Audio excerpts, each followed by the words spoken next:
you know, glyphosate, antibiotics, you know, a lot of us have wrecked our guts in many different ways. I did the same thing. I was very, because I had touch asthma as a youngster, they had me on antibiotics all the time. And then through my youth and later on, as I got old, I was still on an inappropriate diet. Whenever I got a cold, you know, I was on another antibiotic or whatever. And so I was constantly, you know, just deranging my gut microbiome for years and years. I'm going to have all these sort of, you know, this was in my sad days. I'd have, you know, all sorts of symptoms and diarrhea and constipation and all sorts of other effects back in the old days. But it's all these derangements that I caused myself. So it took me some time to work all this stuff out as well. You know, trial and error, let's put it that way, for a number of years. Even in my early paleo days, I tried things and they just weren't working. I tried asking people and they had no idea. And, you know, and then it really, because when I found out the anti-fibrotic effect of taurine, I started taking taurine for specifically the anti-fibrotic effects. So I could get rid of all the fibrosis out of my lungs and my heart. And I've cleared out my heart. That's why I got discharged by the cardiologist recently. And all of a sudden, my gut got better. My mood got better. I felt calmer, less anxious. All these things started changing, and I'm going, okay, I'm getting multiple benefits. And then I went back to, like, I took everything out and I just went back to basic, my original thing. And some of these sort of symptoms started coming back, and I'm going, okay, so let me start adding some of these things back. Let me start adding, you know, I said, I'm not going to do any of the probiotics for the time being. I'm just going to add other things back. So I sort of added some of the electrolyte supplements, didn't do anything. Then I upped my magnesium more, didn't do anything. I go, okay, that doesn't work. And then I went, because I'd stopped my taurine for a month, and then I went back to the taurine, and it, you know, all these, nothing else, just the taurine. I go, okay, this is bloody doing something. So that's when I started looking into the literature about taurine. And then it was like my brain exploded, and I go, bloody hell. It does so many things. You know, it's just one countless thing after another. And I'm going, why isn't anybody talking about this? And then you go back and you look at the myths, you know, the taurine and the bull thing myths, and, you know, the taurine is associated with a bull and associated with, you know, the strength of the bull and a strength. In the old days, they used to try, even though it's a sulfonic acid, it's not, you know, it's not a normal, you know, like an amino.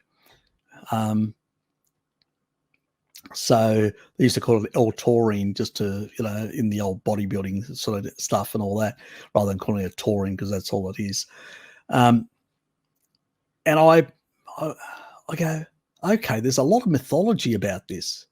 And I was just shocked at the amount of myths and legends around taurine. So it's, the more I looked into it, I realized that it affects everything, you know. And then once I realized that taut transporters are everywhere throughout the body, then I realized that, God, this is really old. And then obviously, you know, looking into some of the ancient sort of roots of, you know, in that regard, that made the big difference. It sort of transformed my thinking, you know, completely. So, yeah, so I started you know, this is the thing that happens in science. You do something expecting something different, you find something completely unexpected. And that is exactly what happened with me. I tried something different and I found something unexpected, something that is beneficial. And I've noticed it is getting around, because a lot of you guys are going around to different sites talking about taurine. And I notice a lot of people that never talked about taurine are starting to talk, and even some websites have emerged that you Google now and they appear, and you go, okay, this didn't exist before. So people are picking up on it, which is good. It's getting around. People are realizing that this important nutrient in animal foods has got all these benefits, and that we need to be promoting. And for me, it's basically it's my banner for animal-based nutrition. It basically says, well, this is so critically important, and you can only get it from animal foods. So your whole argument that it's not good, that animal foods aren't good, is just nonsense. It's completely and utterly nonsense, and it's why doctors and nutritionists are not taught about taurine. None of them know about it.